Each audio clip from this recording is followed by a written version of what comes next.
Again, Mashifane into the reading and formally thank UCT for their support. After an initial research trip to South Africa, the project was blessed when the award-winning dramatist Tiisetso Mashifane agreed to write a new narrative strand. It was a stunning contribution to what would be a total new mix of the text, as the Icelandic actor who was in the first R&D could not join us. And so in Cape Town, the following four participated. Emilie Hetland from Norway. She plays the character of a Norwegian dancer. One day she hopes to tour a show about the personal revolutions that have shaped her family, ones that reflect Norwegian society post-independence. Though we sense she will never stage that show, and in so doing resolve her inner contradictions. Siwan Morris from Wales plays a Welsh widow. She's in Iceland to scatter the ashes of her dead mother and grandfather. The grandfather always promised to bring his daughter to Iceland, where he spent the happiest year of his life in World War II, following the British invasion of Iceland. Of course, he fails, and so it falls on his granddaughter to keep a family promise. And then Ashley Dowds, who joins us from Cape Town. He plays an Zimbabwean academic in exile, one who never found love or is loved in his own country, even though he and his family believed in Mugabe after liberation, when he promised to turn swords into plowshares. And Lukhanyiso Skosana, who also joins us from Cape Town and plays a South African singer, who is tasked with writing an eulogy for her dead mentor. Now Tiisetso, are you with us, Tiisetso? Tiisetso? Oh, she's not, because I had hoped that she might contextualize the singer for us. The singer is loosely based on Makeba, and it's about all the liberation songs that she sang prior to the ending of apartheid. And it's a brilliant strand, as you will hear. Anyway, Cape Town was a productive process, but that process is ongoing. And this is where fate played its part. As Martin said, I was supposed to attend last year's Padja, but I could not, and postponed until this year. And in retrospect, that was very fortunate. For post-Cape Town, I contacted Martin and suggested that we could invite a dramatist to write a Ghanaian strand and integrate that into the ever-evolving mix. Martin put me in touch with Dr. Ekua Ekumah at the University of Ghana, a colleague of Wongeni's, who suggested that Francine Petrina MamaaKwarley Clerk would be the ideal young Ghanaian dramatist to write that new Ghanaian strand. Francine has produced a stunning, honest, and thought-provoking meditation upon her Ghana that anchored itself instantly to the mix. I thank you, Francine, for your trust in the project. I would be grateful if you could briefly contextualize the new Ghanaian strand for us. Good afternoon, everyone. So the poet is parts of me and parts of a couple of friends that I know. And this is a woman, a young woman who's been tasked with writing a poem to introduce Ghana sorts at a cultural event in Iceland, and she cannot find it in herself to do that because she finds herself conflicted as to whether she really wants to identify as a Ghanaian, because she only finds a lot of problems in the country. And so this is basically her thought process, examining what she thinks Ghana used to be and how she sees Ghana now. It's also based on me in a way that I traced my lineage to some European countries, and I have been battling with whether I should lean into that aspect or stay and be truly Ghanaian in the sense. And so this is more or less me putting my dilemma out there, and also to raise some sort of awareness on certain issues in the country. Thank you, Francine. Now you must know before the reading is that we join the text halfway through, and so you might not understand the full context of the characters, but we think the excerpt gives you a sense of effect and process. Now what you must keep in mind is that the project challenges the core convention of theatre, the social contract between performer and audience. Instead of being spectators and then being performers, they enact their inner thoughts amongst you, at times in their own languages. It's a totally different dynamic, one in which you turn into witnesses to an event that asks nothing of you, is not trying to teach you anything, it just happens and you just happen to witness it. And it is this aspect that is the basis of the joint research project between University Cape Town and University South Wales. And so, in watching this Zoom reading today, you must make a leap of imagination and try to envisage the true effect of Aurora Borealis in performance. You must imagine that these actors on the screen are here enacting amongst you, possibly around you, seated in the bar area. And today is the first time that we, participants in the Aurora Borealis project, have gathered together to welcome this new Ghanaian strand and hear this new mix. The rhythm might well need retuning, and delay might play its part, but to hear it will be a milestone that we are really honored to share with you. Hopefully the cast will meet face to face sometime in the near future and realize full production. For we in the project have truly come to appreciate the value of transcultural discourse and exchange. May I thank Martin and Ola Pajar for the invitation to attend this year's festival. All the participants, the Goethe-Institut, the British Council, the European Union, thanks to you all. Now before we begin, just a word, as Martin says, as there are a few young people around, I just wanted to warn you that Aurora Borealis contains some mild bad language. And with that, if you're happy, Martin, I'll hand over to the actors. All right, so let's enjoy Aurora Borealis.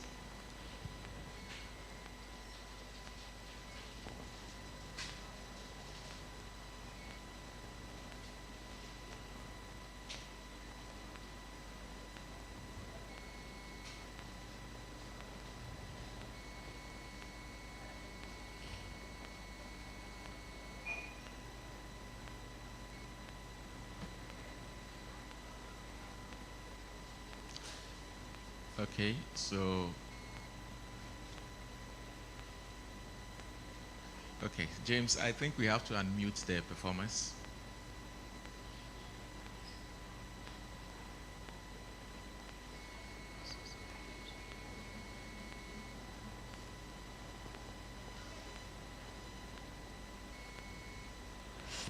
Okay, so just one more step, I think. Unmuting the performers and then we go.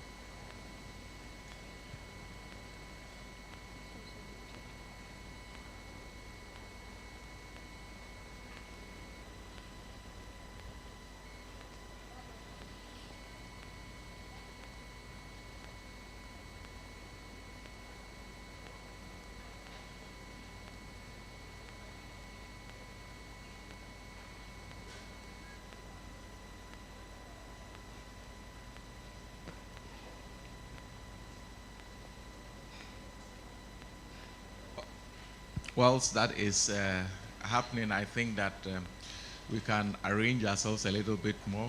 If those are participating, the audience could please come forward a bit.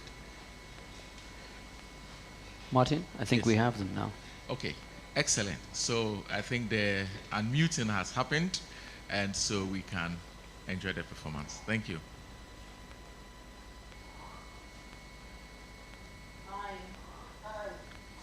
I love this bar. It's perfect. Okay. On the tip, on my tongue now. So evolution is pure dance. Pure dance. Everyone dance together, the dance of the unsaid. And it's so clear. Have lost in their own worlds. In this bar, where the revolution truly began,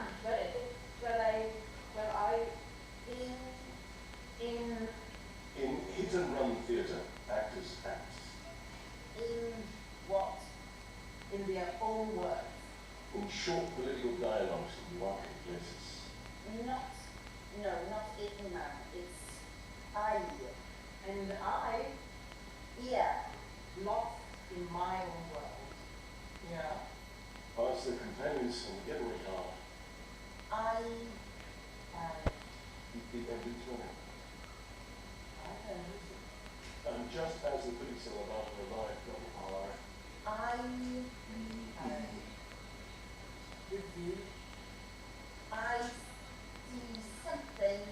No one, nothing, knows me. I see. I'm saving my voice. Ice. Yeah, duty. Ice cream. What's that gonna manage? No one knows me here. Yeah. And, Actors get in the car to make their escape. yeah, I got the people you're reading right now. Yeah. And I get the bigger things. Yeah. I'll bring it over. Thank you. I'll come back when I have time too for that. Yeah. Well, I'm sitting over there. I stand it. Here. Romford doesn't live over south of the Zambia. I can be and you, they were saying whatever. You used to say you were a singer. No. Not in that. Not Icelandic. Forget about herbal waters. Islanded, man. Who's Rowlands? Who's all right, that's it, man. Islanded. That'll be a word. Liquid. No? Irish. If not, it should be. Because during COVID, we were all islanded. Locked down with enough food and toilet roll to last. Forever. Had it just been Alex and me, but the baby. Lost to the world. Back from uni, Here. he loved that ambulance food stuff. Sheer terror. He loved it. In your eyes. As if there was no tomorrow. The hopelessness of The bloody younger generation, degeneration. Alex would say.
Everything by the homestead.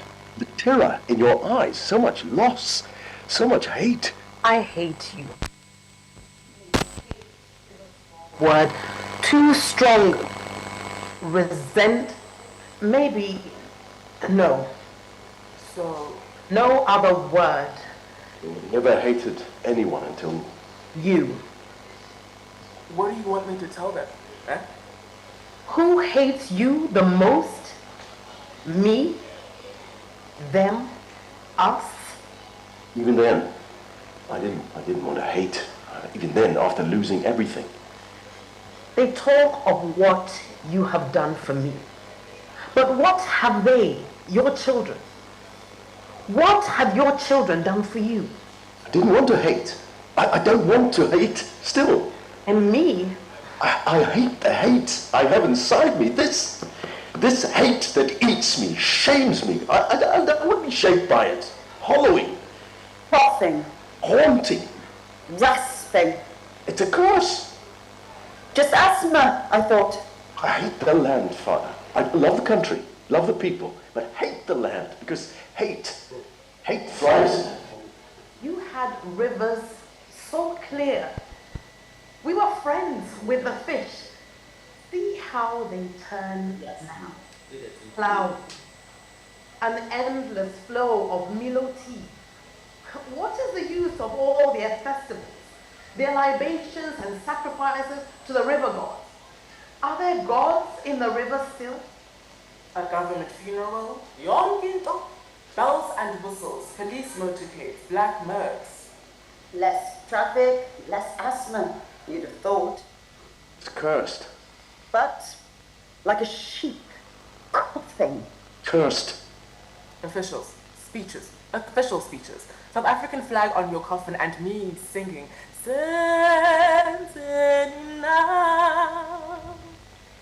And their ancestors, are they pleased?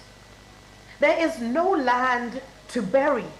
They have defiled nearly every acre, inch, bit of you. And the little left is a rubbish dump, heaped higher than prayers, filled with every kind of filth, human and spiritual. No surprise so many prayers go unanswered. Yeah, I knew you'd like that part. I'll do my best, Skawara. But this eulogy, How are the angels and the ancestors supposed to carry their prayers when... They... There are things in here that will make you roll in your grave, Ma. You know, before you actually get into it. They... should have declared an interest. The new government should have declared an interest in the land if they wanted the land. Declared an interest before you bought it. After the revolution. After swords into plowshares. Had they declared an interest then years later, I know you would have given the land back to the people. All bar the homestead. Ancestors in the dust. But as for the rest, willing seller, willing buyer, no question. Because you believed in the nation. You believed in the dream of Zimbabwe. The dream of what it could have been, of what it could still be. Every day, some news of some poor chap who died in a cave collapse. Gold digging. Galamsey, they call it. A fine trade. Mine and sell, make a profit, not for themselves and not for you, but for everyone else. Asian, American, European, everyone but themselves. What happened to the dream of securing the future for the unborn? Have they forgotten that you are... Place to love. Be loved. That's why you stayed north of the Limpopo, south of the Zambezi. And you would have shared the land, the cursed land, with anyone who loved the land as you did. Anyone who wanted to farm the land, worked together, died together, bones mingling into the dust, bleached in the black. Yes, Ghana. But Denbies wasn't claimed for the people, was it, Father? It wasn't claimed by sons and daughters of the soil who would sink their toes deep into it. It was claimed by a connected nightclub owner in Mutare, in a small house for his mistress, if you please. Because he could. As if taking and destroying was a means to settle the land issue once and for all. Yenara assassini. Droves of your children desert you for Europe, Asia, America, Japa, they call it. In search of greener pastures that they say, I beg, we don't get green pastures for here. I be now who turn them brown. Yeah. Not be we, me. Listen, As if? someone from the Department of Arts and Culture basically went on your Wikipedia page at the cut and paste, call it a day, the driest facts about your life. Christ. It takes a lot of imagination, a hell of a lot of imagination to conjure a nation out of hate. Marty, she was born in 1939 in the Transvaal where she sang in the church as a child. Yeah, we know that, but that's so boring. The people at your funeral, oh God, Skosana, they will be saying, who knew the voice of South Africa lives such a boring life? When people hear about struggle heroes, they want stories with heart. A story that screams from his fuba. Can you imagine another Zim, Father? Honestly, A country full of hope and love. you loved music and I loved you too. Love you still. Gee, Father. Hate. I remember you used to say when you sing in a community, you sing for the community. In communion, ceremonies, rituals, celebrations. Oh, Putin, tinela bantwana bam, tinela bantwana bam, tinela bantwana bam, tinela bantwana bam. Abantwana singing, happy birthday to you, happy birthday to you. Oh, momeko kereke, Jesus, umsindisi.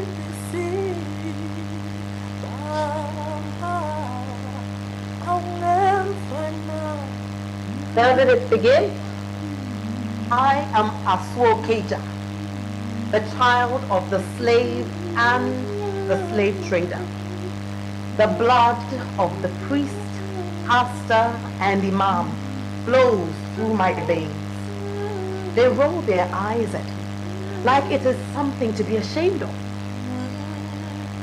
Were you born in Ghana? Yes. So you are a Ghanaian? No. You should be ashamed of your unpatriotic self, projecting their own shame. Why should I be ashamed? I am called upon to speak about my country. But I am confused. Which country do they refer to? Do they mean you, who has kidnapped me and keep me through emotional blackmail, or the others whose children bought my ancestors and welcomed them with whips? Countries that are unaware of my existence. I often wonder if they would welcome me with open arms or spit bloody nigger. Well, for me, my grandmother Serena, Murmur, I called her, she had a scatoll in her living room, a bureau, a place of treasures, and the promise someone had to keep. Family photographs, the elevator one,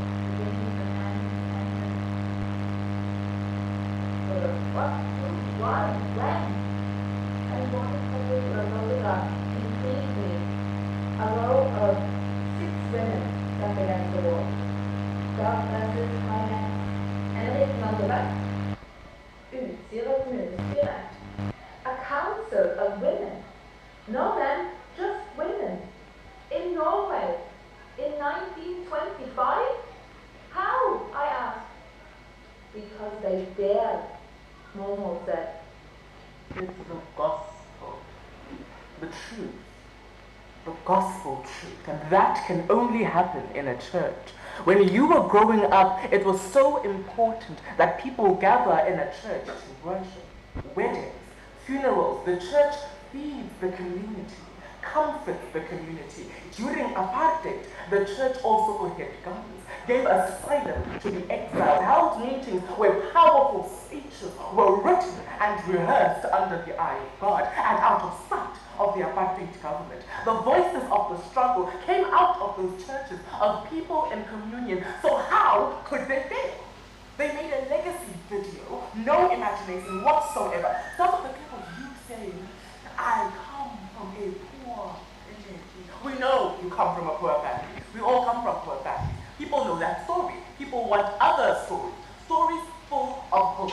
The girl from Atlanta, the girl from Cooks have other stories to tell. Your video should start with you saying, why? Why build walls when we have bridges to build? An endless, an artist provides direction in a time of revolution. Let the politicians do the political work and let us sing the political songs. People will love that. And then it should end with a clip of you singing at that ANC rally. Yes. They can find the footage on YouTube or they can even ask the SABC. Yeah. You know. Let me take that. Iceland. Why am I here? Cultural exchange. The world is a village now, you see. One must know one's neighbors. It will be every day just to go beg for money. They wish to know who I am and of you. Battered and bleeding. When you were so beautiful. Rows of arable land and proud forests, dimpled where mountains rested, your every inch gold adorned, your clothes colorful spider webs, rich, bright, proud, naive. You trusted us. We who welcomed your destruction with open arms. Awa, where to? Akwaba. Alex. Wizor. Come, Obroni, come and take it all. Give us your God and fancy drinks. The greed was like a disease. It was. It never got cured. Alex had been coughing 3-4 months non-stop. Fear. Killing him. Killing imagination. But there's killing and there's killing. One morning I walked into the kitchen and he held out a plastic bottle and said, "You'll see the muddy cutliau glass. Has this juice lost its taste?" Has it? So I took a sip. And it wasn't great. It was plasticky, but orange enough. And he took another mouthful and just stood there and pressed the bottle close to his nose, drawing deep breaths in, willing a smell out of the thing. And after a while, he said quite quietly, almost to himself, "Sa'n gallu gwyntio na blasu dim. Dim yw dim. Dim yw dim. Can't taste or smell anything." "I'm not certain, man. Just a cold," I said. "Take some lemon and honey." The spirit of revolution. Nid anwyd yw hyn. It's not a cold, man. Allai dal I wyntod y anwyd, he said, ramming his nose back into the bottleneck. Though, oedd hwn llawn arogl.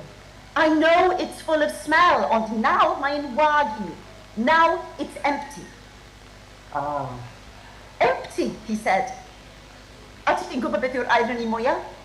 And the biggest irony? Yn hope lyferi yw Siskins perfume. A burn in the throat. Perfume. A fire. The irony. Under the bum. And he couldn't sit, couldn't settle, so I phoned the surgery. Smell and taste ordinarily come back within 3 to 4 months, the doctor said. But Alex, you know, Mum, always the bloody impatient patient, panicked. And in the days after that, he'd go for long walks, desperate for the slightest smell, past Blasis, the delicatessen in the morning, Baharines in the evening. The word is lost to me, he said. We are Gosh and Abitma and the Amor and the Sunweb. Lost. To your memory, Ma, And then to liberation. They bound you with Bible and Quran, stifled your cries with weapons. Your only sign of pain? Your tears, cascading like waterfalls, as you watched your children carted off in ships, an exodus of horrors, never knowing but hoping against hope that one day they would return. One day, the mistress turns up at the homestead with 8 to 10 Tutsis in a bakkie. a van full of builders turned up next door.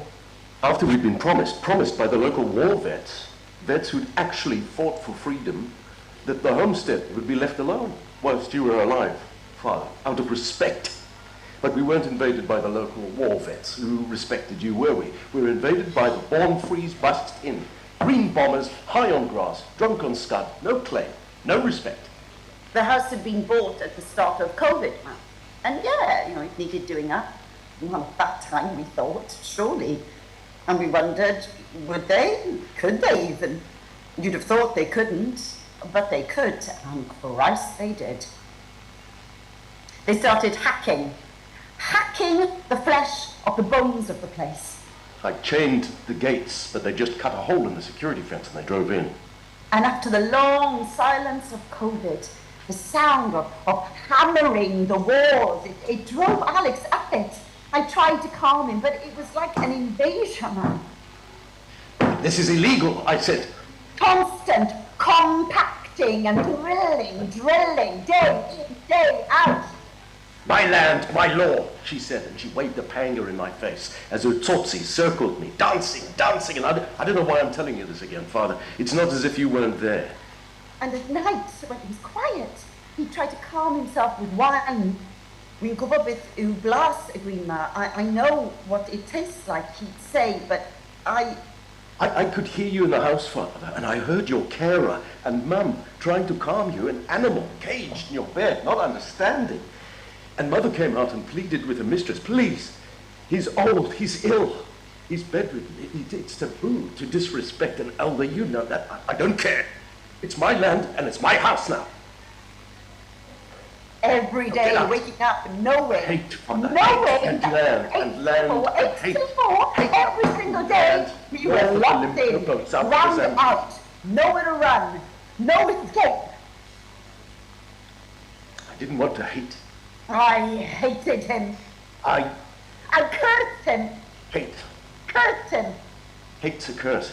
I cursed him and his forever home, for Christ's sake. And as I was radioing for help, they were moving her furniture to the back of the house. And it was beyond, as if it was actually in our home. Your home since 1810. All the machines of hell, whirling, front, back, all over, couldn't hear, couldn't see. Cursed her. Cursed him to hell. Cursed him, hell and back, Mum. It was awful.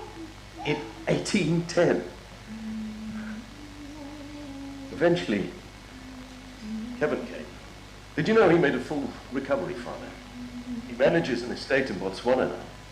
The first person who approaches the house again gets a bloody bullet, he said, and she just laughed. And I cursed his bloody builders as well. Like rats they were, man, like bloody vermin. I know you were beside yourself, Father. Locked in your bedroom, howling, dogs snarling, green bombers toy-toying, crowbarring their way in, and I was trying to reason with them, and I was pleading with her, and Kevin fired off a round in the air. And they stopped. And the dogs quietened, a terrifying stillness. Then they started toy-toying again, rounding on us, but thank God. We phoned the police. The police chief came. A council matter, they said. So we phoned the council. And she was told to leave, but she left all her stuff in our house, staking her claim like a cat pissing. We made recordings. They did nothing. Yaxolisa ngobaba wakho. I'm sorry for your father, He was going mad. the police chief said. Please, stop looking. Ayisiko engakulwela impi yenkululeko kulokho. This is not what I fought a revolution for. Will you shut up? No, he didn't. Stop you. On and on. No peace. And Alex finally lost it. And so... Weeks passed.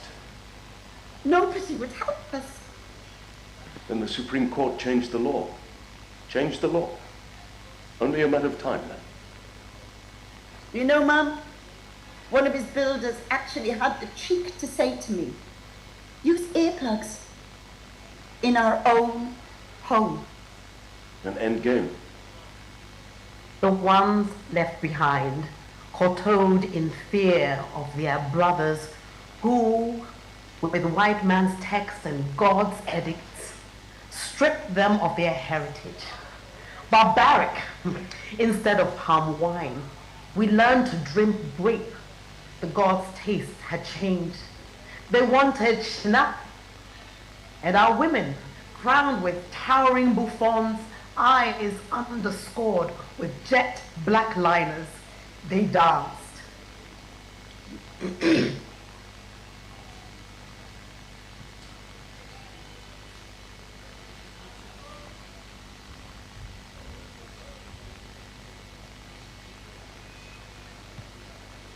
Emilie gone mute.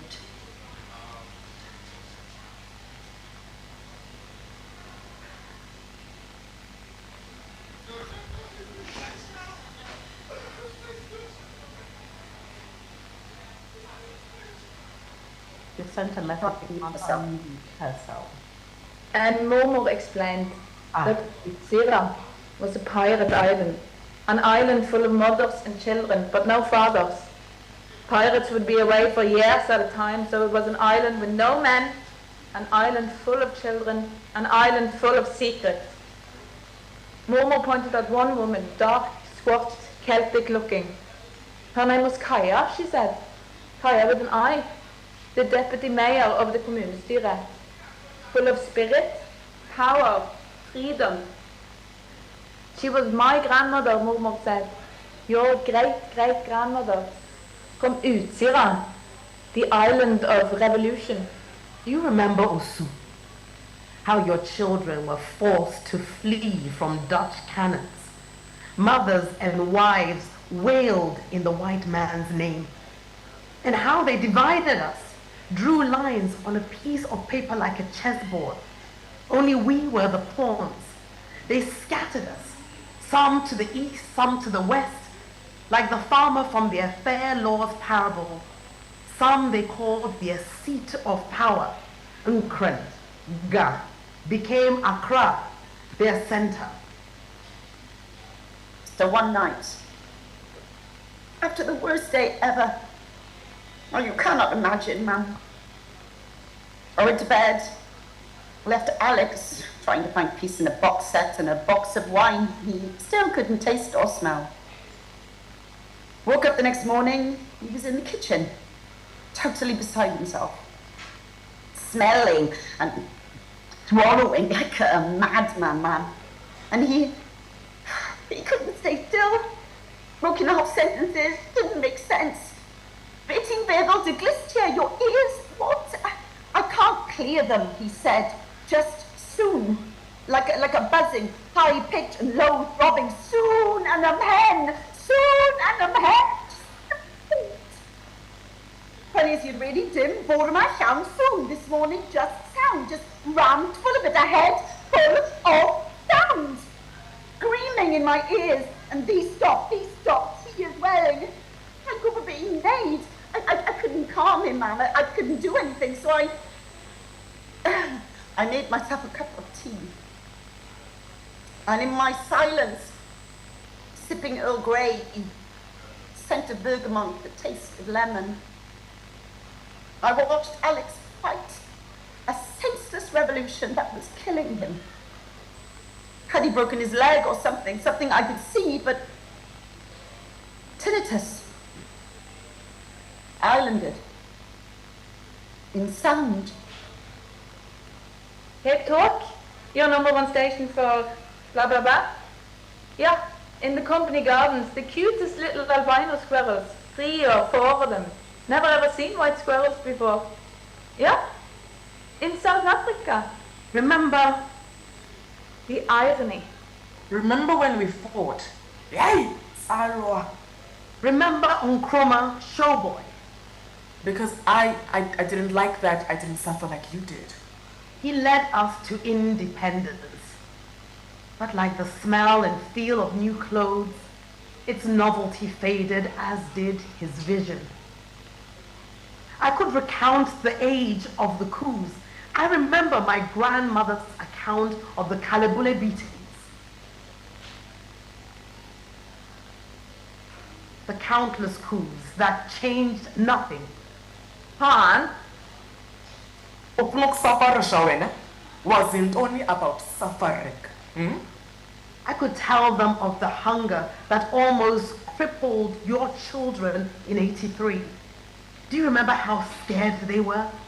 How bleak your children dropping like flies until awo, agbae, agble kucho, nsu, yena, amanye, adebang poto. You were born after 1994 for a reason. Born after apartheid for a reason. You waved the white flags, we put down some of the guns. You were after the revolution for a reason. You are a born free. Free in a way, a different generation. I heard you, but I felt like the song that I sang didn't have the same impact that your songs did. But yeah. Annie, Yeah, it's fine. you survived, and your people, scarred and lost, survived. But the price they paid, lost their heritage, lost their way back to you. Yes, yeah, it's great to be here. My ambition, beyond revolution, well, as I'm here in South Africa, my ambition, my most secret ambition, is to look a great white in the eye before I die. Don't wait for a struggle. Never wait, you said. Sing like your life depends on it. To dance with death. You don't remember saying that. You shook your head at me and said, "Where Nakaloko, you got your ear in the streets. You can hear abantwana nabantwana. Phela wonke umuntu uyakhala. We all have something to cry about. Wiping your tears and sing about that." Solomon, Solomon. My great-grandmother, Kaya with a J, lived to dance. In fact, she danced to live. She danced away the secrets, danced away the words, danced away the lie of her life. Can't dance in death, she'd say, dancing her fingers through her Swedish hair. She's always dancing, Islanders would say. Because her mother, Kaya with an I, my great-great-grandmother, the deputy mayor, was more interested in politics than with teaching her daughter housework and womanhood. She's created a dancing monster, Islanders would say, as she cruel tongues. Mitanya lo mikatanya, tower, with a robe woven out of stories. Ekua Sutherland and her race of storytellers hold us back to you. Your generation likes to wait, you said. But you get tired of waiting. What? Nana, you cannot wait for the oppressor to be kind. If me and everybody's grandfathers and everyone's grandmothers wasted their time for the apartheid government to be kind, your South Africa would not exist. And then you laughed. Amagana, my quarrel is not with you. It is with them, your children, those who have cursed your womb, mocked your pain. They who feel no shame when privileged men stand before them spewing lies. Their heads hang low each time, and they turn the other cheek because they fear and offer themselves eagerly on gold plates to the west. Don't come here, don't come here. Is this a poem? Can we rationalize? Darby, I cannot write this. I cannot stand before these people to speak about you. Silver-tongued I may be, but liar, I am not Amagana. The you I know is old. You are the Ghana of my mother and my mother before her. The you I have seen is an empty shell, full of others and completely devoid of you. We are estranged. I can hear the chiding remarks and the disappointed tuts. Those other countries that you pine after, are they any better? When I open my mouth to reply, Femodi, if Yebia or Mansa. And even as she danced through life, from island to island, from Utsira to Halsnøy to Karmøy, the compelling rhythm, the rhythm of a polska, a very Swedish dance, played on an upright piano by a Swedish composer on Utsira one summer, followed her. And then you preached like you were the church and I was the only one in the pews. And hate runs deep, Stanwa Sam. Use your voice. Oh, it's so beautiful. You get that from me. It's so beautiful. Use your voice. Cut the hate like a knife. But do not hurt anyone. Anna, but to see how deep the rot goes. That's your job, Nana. Sing about that. That should be your only concern. If I go, now, I'm a God-fearing man. And now I know what helps me sleep at night is knowing that when God is ready, like he did with the floods, like he did with the locusts, he will manage those who chose to oppress. And with a sermon done by a black priest, a beautiful sermon who will sing at their funerals. Us, me, you. Because our voices are closest to God. And you see, yeah. And because of you, even me, I can be spicy like that. My music is allowed to be a bottom clapper. Thanks to you, hide your wives, hide your kids. The girls' mouth they say each other and you can't touch, can't palagala. Because the girls want to shake their little booty on a yacht in Dubai and you can't touch, can't palagala in the new South Africa. The girls are born free to do whatever the hell they want. To do. Anybody, everybody, don't touch a body unless it's your body. And if it's not, and if you have a problem with that, Så på universitetet så møtte mormor Olav Grov, en gutt fra naboøyna, og senere så gifta de seg, og det er nå det begynner å bli gralla komplisert her, for det er nå denne dansen som går gjennom generasjonene blir ganske forvirrende. Så mormor og Olav, de bygde et liv i sammen, et respektabelt norsk liv. Han var lærer.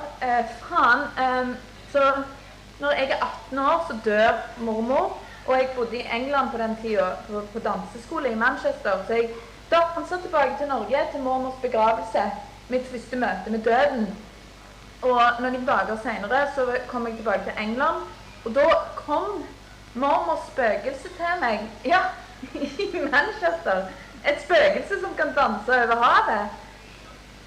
And as I laid in bed, she appeared, stroked my hair and said, "Everything will be okay in the end, Serena." I was named after her. And when I told my mother about this, she wasn't surprised, because there is a thread that connects the women of our family all the way back to Utsira, to my great-great-grandmother, Kaya with an I, who in the summer of 1905, the year Norway gained independence, met a Swedish composer, Nilsson, but not the famous one, and danced the polska, dance of the unsaid. It's just that my mother just assumed that Mormor's spirit would have visited her and not me. Unnskyld, Mama, I said. I will bless you with a granddaughter one day, a grandchild you can visit, and I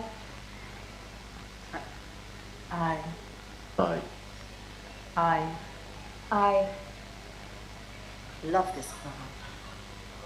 Everyone lost in their own worlds, their own words, and I.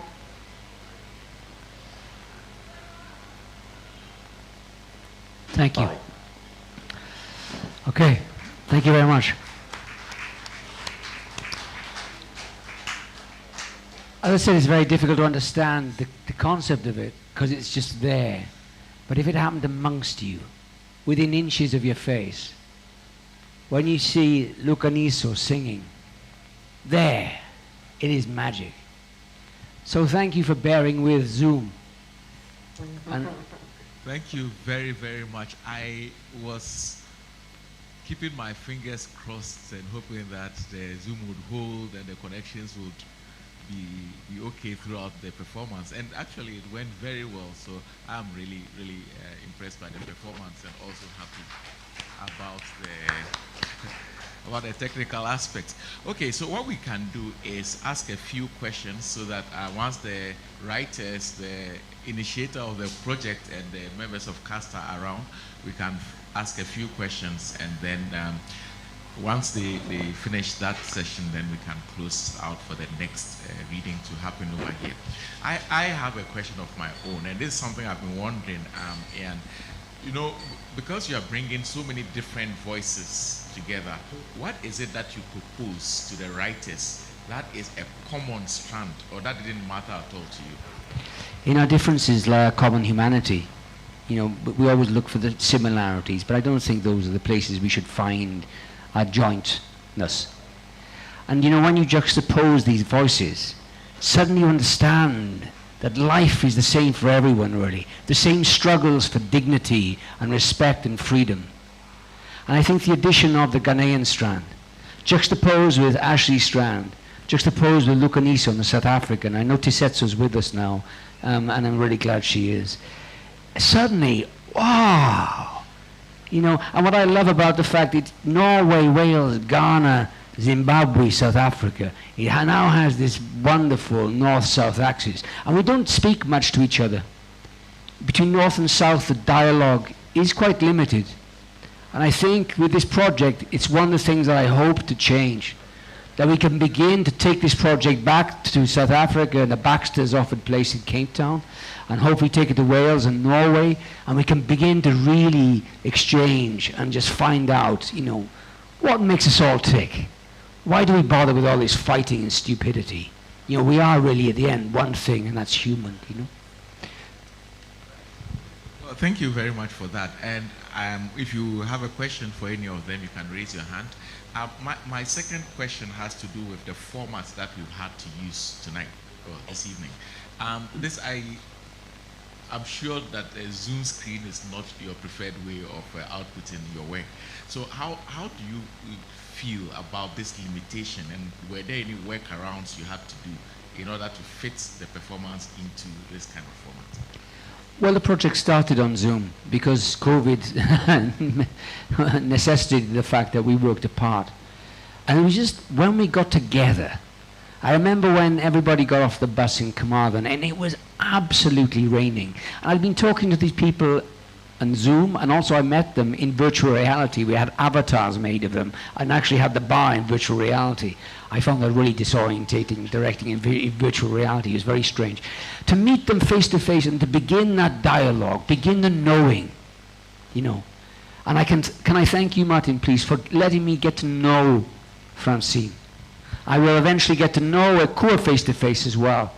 And that's the beauty of something like Paja. We can just meet and discuss and be together. So thank you sincerely, Martin. You're welcome. And one question also for Francine. I mentioned earlier that you are a student of theater. I do not know how experimental your studies have been, I mean, in terms of the exposure. Is this format a new thing for you? Actually, I'm not studying theater. I'm actually studying, I'm offering African studies. Right, okay, my mistake, yeah.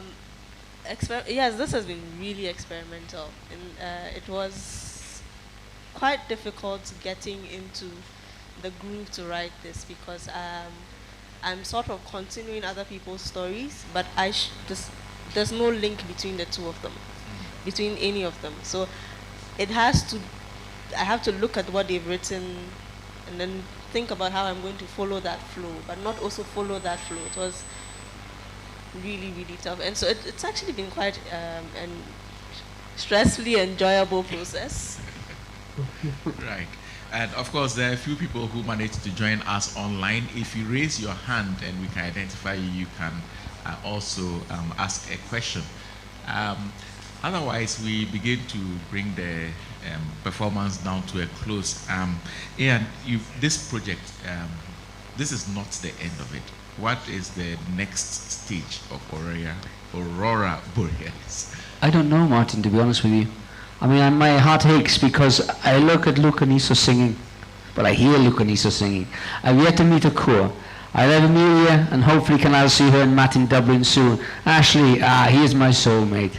You know, these people, and Siwan will be doing a play of mine actually in Wales in March. But I love these people immensely. And they're over there, and I can't touch them. So I don't know when we will begin the process again. But thank you so much anyway, just for the fact that we could be together, even virtually, for this short space of time. Thank you all. Thank you all very much, and thank you, audience. We've had on stage performing Ashley Dowds from South Africa, Ekua Ekumah from Ghana, Emilie Hetland, Norway. Oh, you have a question? Okay, let's just inject this question in before I... Hello. First of all, I'd like to commend all of you. This has been wonderful. I would like to ask the actors, was there any point in which you, because of silence, broke character completely unintentionally, or intentionally or unintentionally, within the entire reading?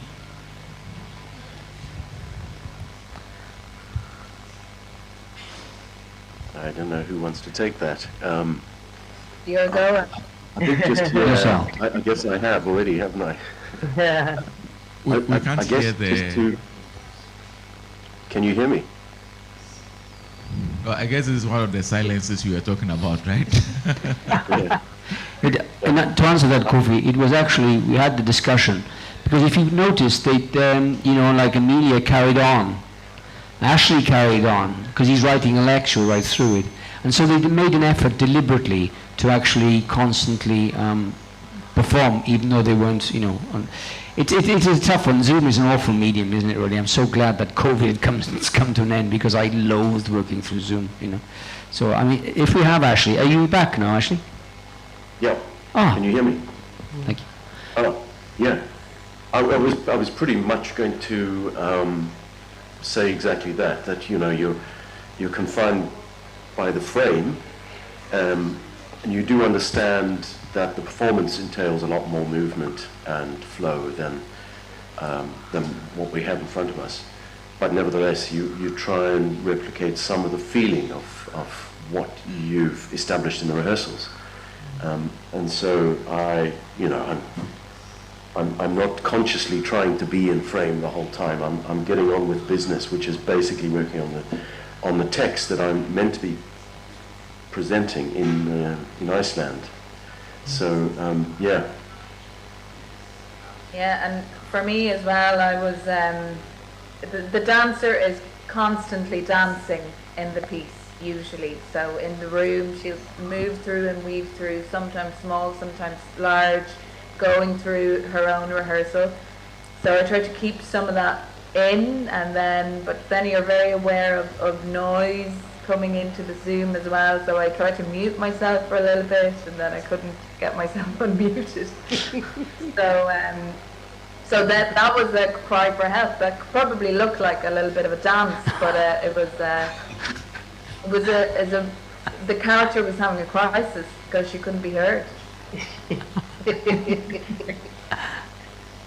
Yes, just to jump in quickly, from my point of view, I haven't been involved. I'm new to this group, so I have only had the experience of the Zoom session. So that has been quite a challenge, in a good and a bad way, in the sense that you wish to want to react to the stories. So when we read it for the first time yesterday, I found myself getting involved in the other stories. And I was like, oh, no, I have to come back to speaking to Ghana. And then, so getting the opportunity to read it again and stick to my conversation with Ama Ghana was another level of challenge that I had to deal with.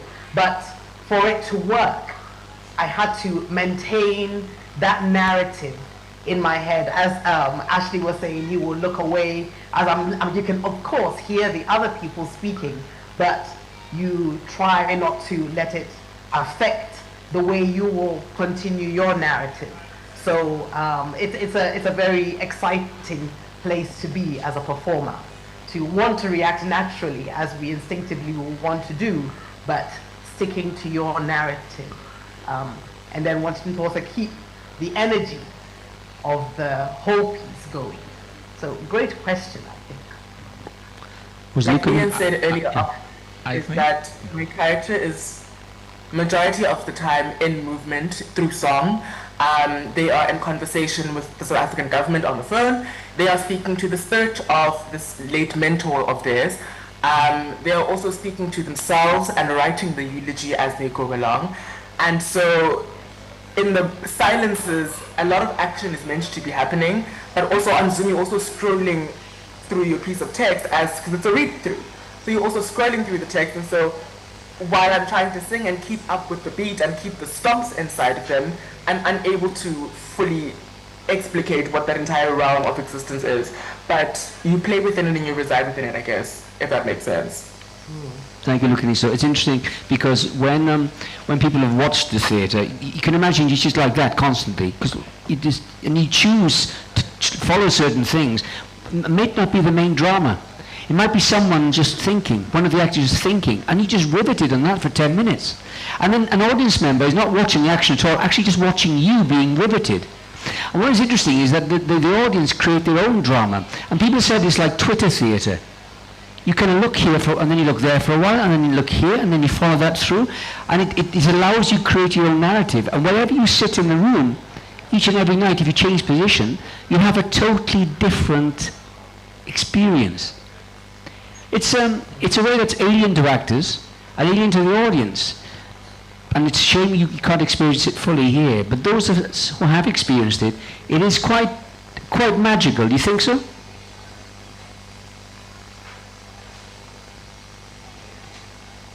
Are they silenced again? No, I think I was just reading a question on the side here as well.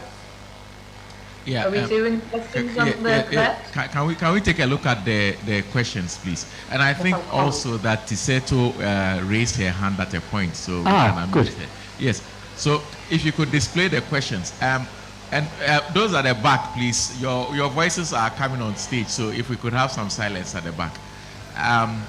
Yes. So if you could display the questions, James, on screen, the questions, the chat. Okay, so I see. Okay, this had to do with technicalities. Scroll down, please. Scroll down. Okay, all the way to the end. I guess that's where the questions will be.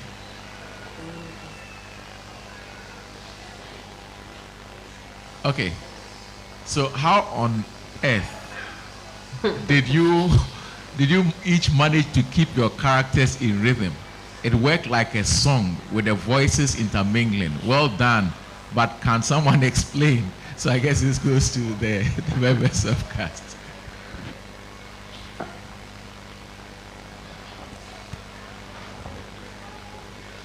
Emilie, Ashley? Yeah, I think we're very much, the characters are so different, right? They're from opposite sides of the world. They have completely different internal rhythms, and having worked on them for a while now, we have that rhythm inside us, and some of us as well have that rhythm with each other, that you just, it's a method that Ian is teaching to compose the text as if it was music. We didn't read out the beginning of the play just now, but at the very beginning it says in the script, Aurora Borealis, a text to be danced. And I think also to be sung in a way that we're not leaning into it, but we create this cacophony sometimes and composition at different times, and it comes from who these people are and who we are, and that's how we just stay true to that and give space for the other narratives and listen whilst being completely compelled with their own narrative. Yeah, I guess a lot of it is just being, like you're saying, being true to the rhythm of the character is actually being true to the energy that's underneath the thought, because the thought kind of is like a fuse and it lights it. I mean, every one of the characters have these moments where they light up and the thought takes them. But at the same time, and this is something the writers must answer, there is a similar kind of energy happening with the characters that speak before and after your character. So when it becomes fractal and it's split and splintered into little pieces, there is a bit of a song. You're quite right, Roberta. The song starts happening in that flow. And I can imagine, and I'd love the writers to answer this question, that how difficult it is to find the character's voice, but also to find those little fractal moments, those little facets of the other characters that feed into that rhythm, that energy. All right. Martin, can I ask one thing? Yes. We haven't heard from Tiisetso at all. Yeah. And for Tiisetso, this is totally, not so new, as it is for Mwangeni as well. Are they both there? Because I'd be interested to hear what they feel. Yeah, earlier I did see Tiisetso and I saw her waving or raising her hand. So could we see the list of guests, and then perhaps we can try and get through to Tiisetso. There is a question also, I guess it's a single line answer for this one. It just says, what is this type of storytelling or theater called? What is it? What is this type of storytelling or theater called? I term it being. Being. I mean, it's a contested term. Many things claim the title being, but I term it being because people don't perform; they just come into being. I don't like performances. I don't like actors per se. They just be in front of you, and it's quite stunning to witness. So, do we have anybody? Do we have? Tiisetso is online, all right, but I don't know if she can hear us or if she can speak at all. There she is. Okay, Tiisetso, you are on. We can hear you. She's muted? Yeah, if you could unmute yourself, Tiisetso.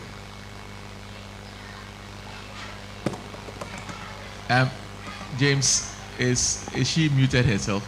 She's dropped off. Oh, all right. Probably she's having connection issues. She's dropped off. What is Mwangeni there? Is Mwangeni Michali there? List of participants. The list again, James, if we could see those who are there. Hello, Ian. I am here. Yeah. All right. Okay. How are you? So well, thank you. Lovely to hear this new version of the text. Yeah, and I think everyone who's spoken has already kind of picked up on the things that make it magical. Having experienced it in person earlier this year, this is a new version of this for me as an experience. And though challenging as Zoom is, It does also, I guess, depends on how each person has their screen set up. I had mine an active speaker, so there was a really interesting visual thing that was happening, is that as each voice came, it became the dominant image on the page. So yeah, I mean, I know everyone kind of feels to have been challenged by the technology, but there was something interesting that was aesthetically happening in the visuals as well that I found something to potentially explore as a way of reimagining the staging in other versions. Yeah, thank you. It's lovely. Well, thank you very much for that. And we actually have overshot our time by about 15 minutes. So thank you all for staying. Thank you very much, Ian. Thank you, members of cast. Thank you, Francine. Thank you all. And on stage here next, we have Pirates of the Gulf.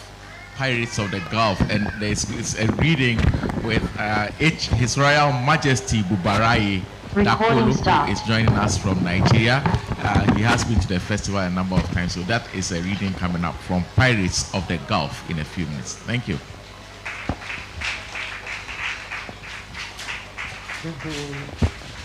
Lovely, lovely. Well done, everyone.